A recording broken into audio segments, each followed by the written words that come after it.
रतिका के बच्चे की सच्चाई आते ही सुमन की जिंदगी में आया फिर एक बहुत बड़ा तूफान।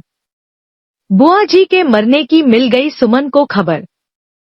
दोस्तों, टीवी सीरियल सुमन इंदौरी के अपकमिंग एपिसोड में आप लोग देखेंगे कि सुमन जाती है अखिल के पास और जाकर कहती है कि अब हमारे पास कोई रास्ता नहीं बचा, पूरी तरह से तीर्थ को फंसा चुकी है यह दोनों बहनें। अगर तुम चाहते हो कि तुम्हारे भाई का घर बसा रहे तो तुम्हें जो मैं बोल रही हूँ वह करना पड़ेगा। यह बात सुनकर अखिल कहता है कि भाभी आप क्या कहना चाहती हैं कि मैं क्या करूं? तो सुमन वहां पर शराब की बोतल देकर अखिल से कहती है कि इन लोगों से सच्चाई उगलवाने के लिए तुम्हें शराब पीना पड़ेगा और कीर्तिका के जो पेट में बच्चा है उसके असली बाप का नाम जानना होगा। क्योंकि पहले मुझे लग रहा था कि कीर्तिका मां नहीं बनने वाली, लेकिन कीर्तिका सच में मां बनने वाली है। पर मैं इतना जरूर जानती हूँ कि कीर्तिका के पेट में जो बच्चा है वो तीर्थ का नहीं है। यह बात सुनकर अखिल जो है वह मन में ठान लेता है कि जैसे सुमन भाभी बोल रही है मैं वैसे ही करूँगा। तीर्थ भैया के सामने इस कीर्तिका का सच जरूर लाऊंगा।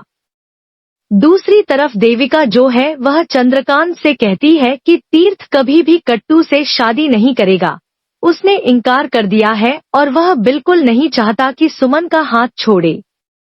यह बात सुनकर चंद्रकांत कहता है कि यहाँ पर सब कुछ हो सकता है क्योंकि मैं अपनी पत्नी को इतना परेशान कर रहा हूँ, तो यहाँ पर तीर्थ को वह अपनी माँ जो है वह परेशान करेगी तो तीर्थ खुद ही शादी कर लेगा। यह बात सुनकर यहाँ पर देविका खुश होती है। दूसरी तरफ जैसे ही गीतांजलि अपने रूम में जाती है तो चंद्रकांत ड्रामा करने लग जाता है और ड्रामा करके गीतांजलि से कहता है कि सुमन मुझे मारने की कोशिश कर रही थी। तो गीतांजलि कहती है कि सुमन बेचारी तो यहाँ पर है ही नहीं, तुम उसको उसकी वजह से क्यों डर रहे हो? सुमन ऐसा कुछ नहीं करने वाली। तो चंद्रकांत कहता है कि सुमन को निकाल दो इस घर से, मेरा डर खत्म हो जाए। तो गीतांजलि कहती है कि ऐसे कैसे मैं कर सकती हूँ, वो तीर्थ की पत्नी है, मैं नहीं निकाल सकती उसको।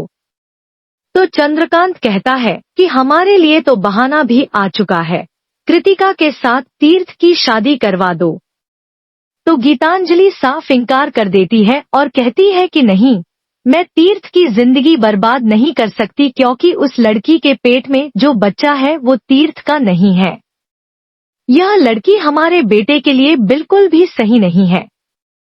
दूसरी तरफ आप यह भी देखेंगे कि वहां पर सुमन की मां को इस बात का पता चल जाता है कि मालिनी की जान लेने वाला है विक्रम और इतने दिनों तक जो किडनैप कर रखा था वह किसी और ने नहीं बल्कि विक्रम ने ही।